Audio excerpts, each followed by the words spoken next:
Bonjour et bienvenue dans cette présentation qui concerne les étudiants en L2 sciences alimentaires. Aujourd'hui, on va parler du cours numéro 2 intitulé Les biomes. Donc, on va commencer du point où on s'est arrêté la dernière fois. On a dit que les scientifiques ont subdivisé le biosphère en plusieurs biomes. À l'intérieur des biomes eux-mêmes, on trouve plusieurs écosystèmes. À l'intérieur des écosystèmes, il y a des communautés. À l'intérieur de la communauté, il y a les populations. Et à l'intérieur de chaque population, on trouve un nombre d'individus. Donc, dans la science, on subdivise les grands groupes en petits groupes. Pourquoi? Et tout simplement pour décrire et étudier les choses complexes de façon simple. Donc, aujourd'hui, on va essayer de voir les grandes subdivisions de la biosphère en biomes. On commence. Les différents biomes de notre planète Terre sont présentés dans cette figure. Premièrement, on a la grande subdivision qui dit qu'il y a des biomes aquatiques et des biomes terrestres. Premièrement, on doit connaître que le biome est un ensemble de régions dans le monde où les plantes et les animaux et les conditions écologiques sont tous similaires. Donc, l'environnement naturel sur la planète Terre est subdivisé en plusieurs biomes. Initialement, il y a ces deux types. Cette figure montre par exemple les biomes aquatiques, les eaux douces, les mers qui font partie des océans. Tous les autres sont des biomes terrestres. Par exemple, on trouve les forêts tropicales, on trouve les forêts tempérées, on trouve les taïgas, les savanes, les déserts, etc.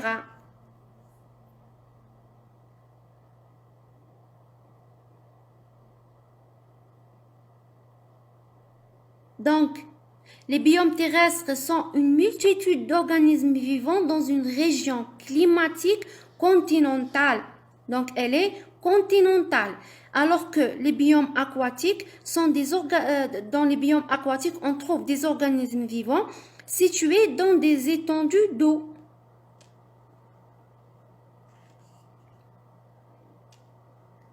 On va commencer à connaître les biomes aquatiques et les biomes terrestres un peu plus en détail. Donc, on va commencer dans ce cours par les biomes aquatiques.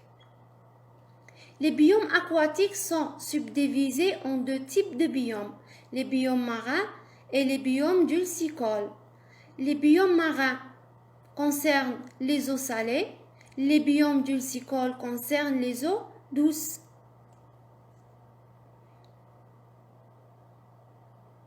Les biomes dulcicoles sont composés d'eau douce et les biomes marins sont composés d'eau salée.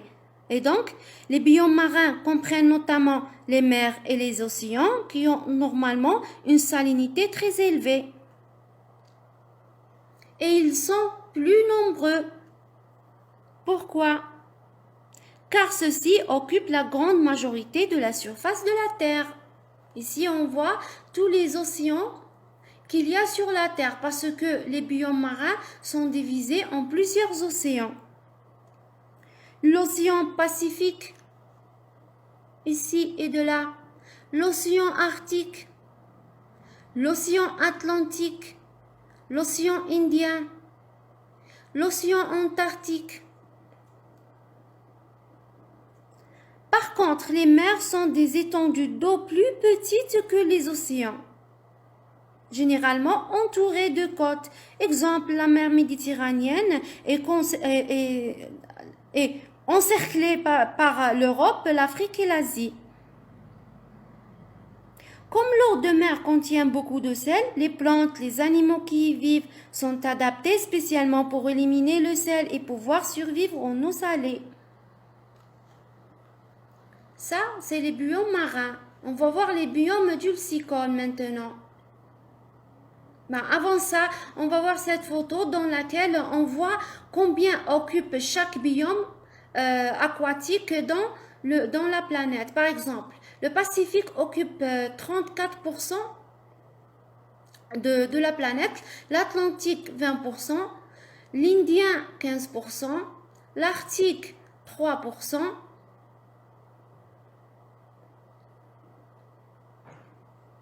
et les autres parties représentent la partie continentale ou bien la partie terrestre. Donc on voit clairement que la partie océan occupe la partie la plus importante de la planète Terre. Revenons au biome dulcicole. Les biomes dulcicoles sont beaucoup variés. On a beaucoup de divisions de biomes, mais il reste à dire que les petites subdivisions des biomes dulcicoles tournent à être nommées écosystèmes. Par exemple, si on parle d'un seul lac, on le considère comme un écosystème. Quand on parle d'un ensemble de lacs, on les considère comme biomes. Dans les leçons à suivre, on va connaître les définitions de l'écosystème. Contrairement aux océans, les plantes et les animaux des eaux douces sont adaptés spécialement pour ne pas perdre leur sel, car il est important à leur vie dans l'eau. Donc le premier type de biome dulcicole sont l'ensemble des lacs, je répète, sont l'ensemble des lacs et qui sont des étendues d'eau douce entourées de terre. Les lacs sont influencés par le type de sol et la végétation des terres qui les entourent. Les plantes aquatiques et les algues vivent dans la zone littorale. Par exemple, ici on a la zone littorale où se trouvent les plantes. La zone limnétique laisse passer la lumière solaire, celle-là, ce qui permet au plancton et à plusieurs espèces de poissons d'y habiter. La dernière zone, qui est la zone la plus profonde, est très obscure car la lumière ne peut pas y pénétrer. Plusieurs micro-organismes et invertébrés décomposeurs vivent dans cette zone puisqu'elle est froide et peu oxygénée. Ça, c'est un exemple d'un seul lac, donc d'un écosystème. C'est un lac situé en Liban.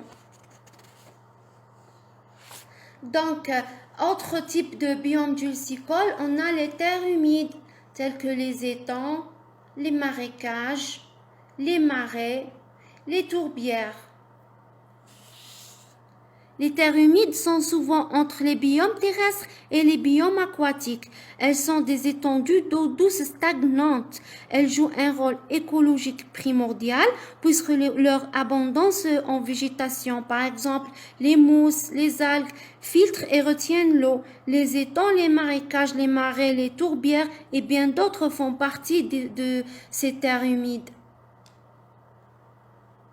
On passe un autre type d'eau douce, ce sont les eaux courantes, par exemple les fleuves, tels que l'Amazone, les rivières. Les cours d'eau sont caractérisés par la force du courant qui peut varier à cause du relief, des saisons ou encore des conditions météorologiques. La quantité de nutriments présente dans les eaux des fleuves, des rivières, etc. fait varier la faune et la flore qui vivent à l'intérieur. Et finalement, on va voir les deltas, les lagunes et les estuaires. C'est simplement la frontière entre la terre et la mer. Donc, ces milieux sont considérés comme des milieux de transition entre terre et mer. Estuaires, lagunes et deltas assurent la transition entre l'eau douce provenant du continent et les eaux côtières. Ce sont des écosystèmes particuliers qui se trouvent sur le littoral, à la frontière entre le continent et la mer. Les estuaires et les deltas se trouvent à l'exutoire des fleuves, alors que les lagunes sont des plans d'eau côtiers, plus ou moins connectés avec la mer. Donc l'eau qu'ils contiennent, tous ces types d'eau douce, est un mélange permanent d'eau douce et d'eau salée. Et comme ça, on termine avec les biomes aquatiques. Donc ici, on a premièrement un exemple de delta, le Nil, un exemple d'estuaire et un exemple de lagune. Terminons ainsi avec les biomes aquatiques pour entrer dans les biomes terrestres. Donc, dans les biomes terrestres, les scientifiques décrivent les différentes zones naturelles de la Terre en utilisant les plantes, les animaux qui y vivent et les conditions qu'il leur faut pour y survivre, telles que la quantité d'eau, la température, etc.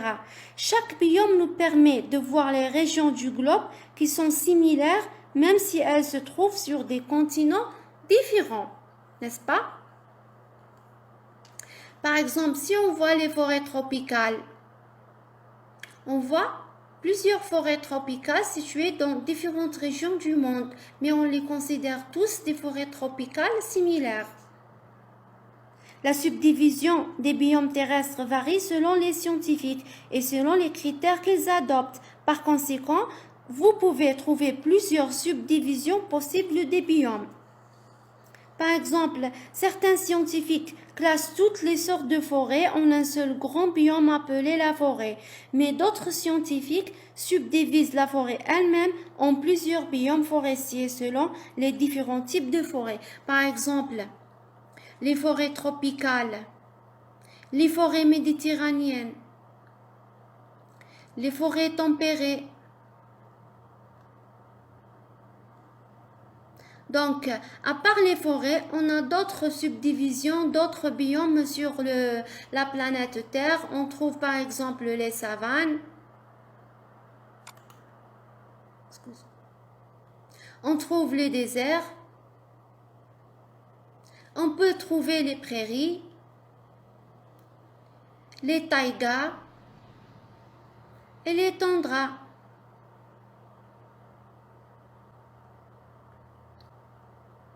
Merci pour votre attention. Au revoir.